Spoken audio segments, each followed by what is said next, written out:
What to do when you Listen to don't me. understand a situation. Someone that is drowning should not start learning the lessons of swimming while they are drowning. There are some things in life that the sons of men go through. And if those sons of men try to lean on your shoulder, but you don't understand their situation, try not to talk nonsense about God. Silence can never be misquoted.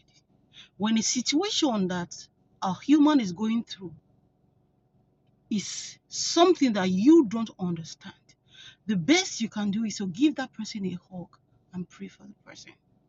When you don't understand what a person is going through and you choose to condemn that person and speak nonsense about God, God sees it as foolishness. Whenever people are having discussions, either they are two, they are three, they are four, I don't know why God likes to slide in such discussions and listen whether men will regard him and know that he's actually the one that rules in the affairs of men. You know that the foolishness of God, right, is wiser than the wisdom of man. So even when you think God is foolish, just know that God's foolishness is wiser than your wisdom. So whenever you are having a discussion with anybody and talking about anybody, just know that God likes to know what you are discussing and what you are reasoning. And if he finds fully, because of his loving kindness, he will actually wait for you to repent. And if you don't, he's going to spill you out of his mouth. So Jesus' disciples in the book of Luke, chapter 23, verse 13, they were discussing after Jesus had died and resurrected. They were discussing and Jesus slided into that discussion to hear what they were saying. And Jesus was shocked that they were just talking like people that never been with him while he was alive, and while he was telling them then that he was going to destroy that temple and in 3 days he will bring it back to life. That was about his death, his burial, and his resurrection. Jesus was so pissed off with them and told them that, why are you foolish? By the time they realized that it was Jesus, Jesus vanished out of their sight. Jesus does not have time for people that are not spiritually intelligent to speak about the rightness, about the patterns and the operations of God. This also happened in the book of Job, chapter 42, when God was pissed off with Job's friend. And he told Job's friend that, why did you speak nonsense about me? Job was speaking right things about me, but you were speaking nonsense about me. And in Job chapter 32, verse 3, God said, you did not understand what Job was going through. Why were you not quiet? You did not understand him, but yet you were condemning him. How many of us are like that? We have logs in our eyes, but we are trying to remove the small dust in our neighbor's eyes. You go clean your dirt, your log in your eye, before you come and pour spit on your neighbor and tell your neighbor that his eye is filled up with dirt. How many times have we condemned people over what they did wrong?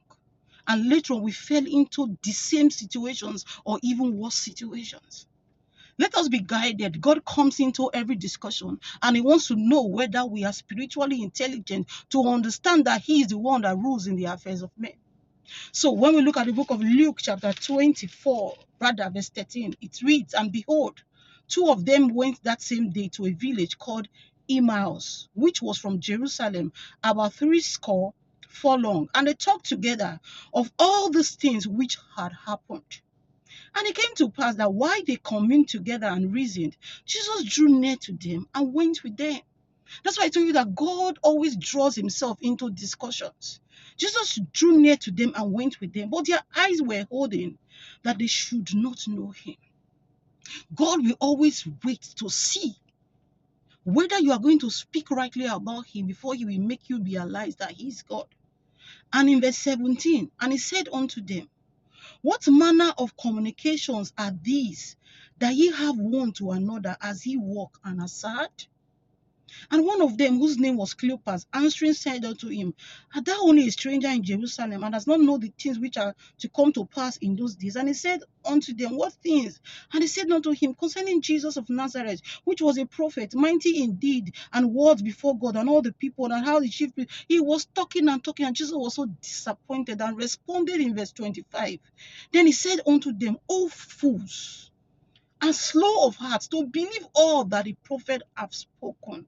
Ought not Jesus to have suffered these things and to enter into glory? Sometimes God is saying, how can you be among those on social media? You are a Christian and you are the one that is typing comment that talks nonsense about God.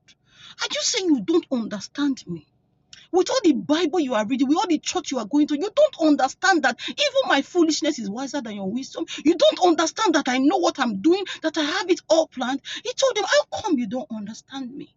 And the same thing happened in Job chapter 42,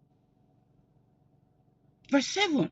And it was so that after the Lord had spoken these words unto Job, the Lord said to Eliphaz the Temanite, My wrath is kindled against thee, and against thy two friends, for ye have not spoken of me the things that is right, as my servant Job. God is saying that speak of me things that are right. And what were the things? Job 32 verse 3, it says, also against his three friends was his wrath kindled, because they had found no answer, yet had condemned Job. Silence can never be misquoted. When you don't have answers for people's calamity, stop condemning them. Instead of you to condemn them, speak what is right about God. And if you have nothing to speak, shh. Don't put yourself in the way of foolishness. Because see how God told them he was going to handle their foolishness. In Job 42 verse 8, therefore take unto you now 7 bullocks and 7 rams, and go to my servant Job, and offer up for yourselves a burnt offering. And my servant Job shall pray for you. For him will I accept, lest I deal with you after your folly, in that ye have not spoken of me the things which is right, like my servant. That's why Jesus told the disciples in Luke 24:25, O fools. So when life is a complicated formula and you don't know how to solve the puzzle, back off. At most, be quiet. At most, pray. Or the worst, say nothing. Don't become a fool in the eyes of God so that you don't suffer his wrath. My name is ALELADIA. I pray the Lord will give you depth of what he's trying to pass across to us. You are man, you are not good. You are not God. Be intentional and be careful how you talk nonsense about God. God bless you. I'll see you until bye.